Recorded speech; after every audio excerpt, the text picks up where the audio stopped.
پاک و ہند کی تاریخ لوک رومانوی داستانوں سے بھری ہوئی ہے، لیکن ان داستانوں میں ہیر رانجھا کی کہانی نے جو بام عروج حاصل کیا وہ کم ہی کسی رومانوی داستان کو نصیب ہوا۔ اس رومانوی داستان پر ماضی میں بہت کچھ لکھا گیا، لیکن ہیر وارث شاہ نے اس کہانی کو دوام بخشا۔ 1776 میں انہوں نے اس داستان کو اشعار کی صورت تحریر کیا اور شاعری کا یہ مجموعہ یعنی ہیر وارث شاہ پنجابی ادب کا قیمتی اثاثہ ہے۔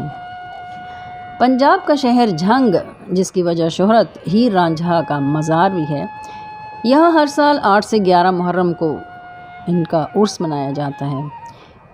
اس دربار پر صحت اور لمبی عمر کی دعائیں نہیں مانگی جاتی، صرف عاشق اور دل والے اپنی مرادیں مانگنے کے لیے آتے ہیں، اور پورے پاکستان سے لوگ یہاں آتے ہیں، رنگ برنگے دھاگے باندھتے ہیں اور دیے جلاتے ہیں۔ اس مزار پر کوئی گدی نشین نہیں ہے، یہ محکمہ اوقاف کے ماتحت ہے۔ عزت بی بی عرف ہیر سیال کا خاندان جھنگ میں ایک بہت بڑی زرعی اراضی کا مالک تھا، سینکڑوں کے حساب سے مربوں کی جاگیر تھی۔ عزت بی بی عرف ہیر سیال کو بچپن میں ان کے والد صاحب نے اچ شریف کے گدی نشین سید جلال الدین بخاری کے مدرسہ میں دینی تعلیم اور حفظ قرآن کے لیے بھیج دیا۔ نہایت باادب اور ذہین ہیر نے بہت جلد اپنی تعلیم مکمل کر لی۔ سید جلال الدین بخاری نے عزت بی بی عرف ہیر کے باطن کو روشن اور مصفا پایا تو تعلیم مکمل کرنے کے بعد اسے خلافت بھی عطا کر دی۔ خلافت اسی کو عطا کی جاتی ہے جو اس کا حقدار ہو۔ میاں مراد عرف رانجھا تخت ہزارہ، جو کہ ضلع سرگودا کے مشرق میں دریائے چناب کے کنارے پر آباد خوبصورت سرسبز اور خوشحال قصبہ ہے، وہاں کا رہنے والا تھا۔ مراد عرف رانجھا اپنے 4 بھائیوں میں سب سے چھوٹا تھا، والد کا چہیتا تھا، بچپن سے ناز و نام میں پلا بڑا تھا۔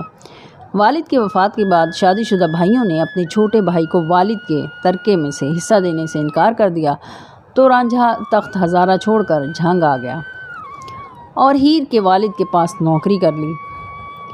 ان کے مویشی چراتا اور اپنا شوق بانسری بجانا پورا کرتا۔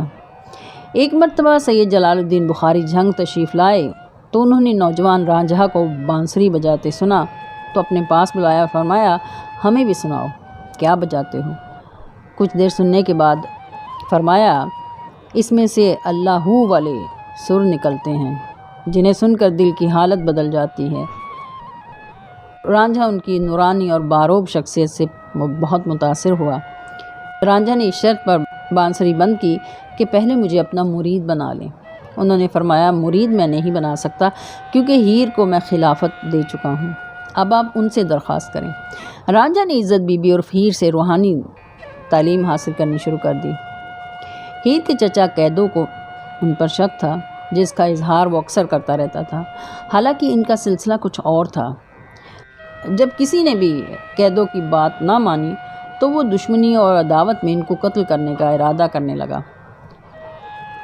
ایک مرتبہ وہ اپنے چند آدمیوں کو لے کر ہیر اور رانجھا کو قتل کرنے کے ارادے سے پہنچا تو اس جگہ جہاں اب یہ مزار ہے، یہاں آ کر ان دونوں نے اللہ کے حضور دعا کی، زمین پھٹ گئی اور ان دونوں کو اپنے اندر زمین نے جگہ دے دی۔